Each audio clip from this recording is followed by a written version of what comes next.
আমার প্রত্যেকেই যদি মনে হয় দেশপ্রেম জাগ্রত হয় এবং আমরা আত্মনির্ভর ভারত গড়তে পারবো এবং আমাদের শান্তি শৃঙ্খলা বজায় রেখে আমাদের একটা দেশ আত্মনির্ভর দেশ হবে এবং শান্তিপূর্ণ দেশ হবে। আমি এটাই বার্তা দিতে চাই। আজকের দিনে আমরা সকলেই একত্রিত হয়ে কাজ করব এবং ভারতকে আত্মনির্ভর ভারত গড়ব। আমরা যদি একটু অন্যভাবে চলে যাই তাহলে আমরা দেখতে পেরেছি যে বিরোধীরা সংবিধান নিয়ে তারা অনেকটাই বলে যে বুলন দিতে হচ্ছে, সে ব্যাপারে কী বলে? যদিও আজকের দিনে সেই প্রসঙ্গটা বেমানান, তারপরেও কী বলবেন?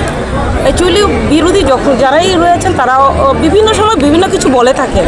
তো আজকে আমাদের কেন্দ্র সরকার, আমাদের মোদী নেতৃত্বে সরকার আসার পরে এবং ত্রিপুরা রাজ্যে আমাদের সরকার আসার পরে সবসময় আমাদের ভারতকে কীভাবে আরও উঁচুতে নিয়ে যাওয়া যায় এবং আপনারা দেখেছেন যে বিভিন্ন সময় আপনারা লক্ষ্য করেছেন বিদেশ থেকে শুরু করে বিগত দিনে কিন্তু আমাদের ভারতকে এত গুরুত্ব দিত না। আজকে মোদিজি আসার পরে কিন্তু ভারতকে গুরুত্ব দেওয়া হচ্ছে। বিদেশের বিভিন্ন দেশগুলো কিন্তু ভারতের কথায় অনেকেই গুরুত্ব দিয়ে চলছে। তো সেই ক্ষেত্রে আমরা যদি লক্ষ্য করি তাহলে আমাদের সরকার আসার পরে গণতন্ত্রকে আমাদের রক্ষা করার কাজ করছে এবং সংবিধানকে মান্যতা দিয়ে আমাদের সরকার কাজ করছে। তো তার জন্য আমাদের সরকার বারবার বিভিন্ন রাজ্যে আপনারা যদি লক্ষ্য করেন তাহলে ভারতীয় জনতা পার্টি সরকার বারবার প্রতিষ্ঠিত হচ্ছে। কেননা জনগণ আমাদের ভারতীয় জনতা পার্টিকে পছন্দ করেন, তার জন্যই আমাদের আজকে বারবার আমাদের সরকার আসছে। তো আমি আজকের এই দিনেই বলবো আমরা প্রত্যেকেই সংবিধানকে মান্যতা দেব। কেননা মান্যতা আমরা প্রত্যেকের সংবিধান সম্পর্কে জানবে যত আমাদের বর্তমান শিশুরা, তাহলে গিয়ে আগামী দিনে আমাদের মান্যতা দিয়ে আমাদের দেশকে আরও আমরা এগিয়ে নিয়ে যেতে পারবো।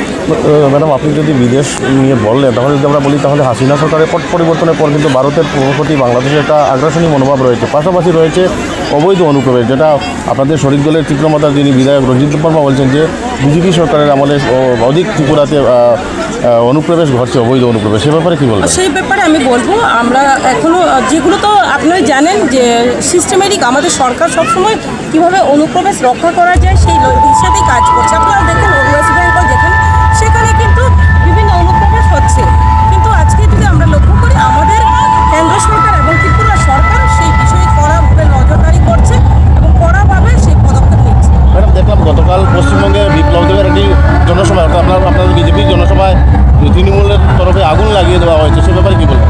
অ্যাকচুয়ালি আমি ত্রিপুরা রাজ্যের মন্ত্রী এবং আমি কিন্তু সমগ্র ভারতবর্ষের মন্ত্রী নই।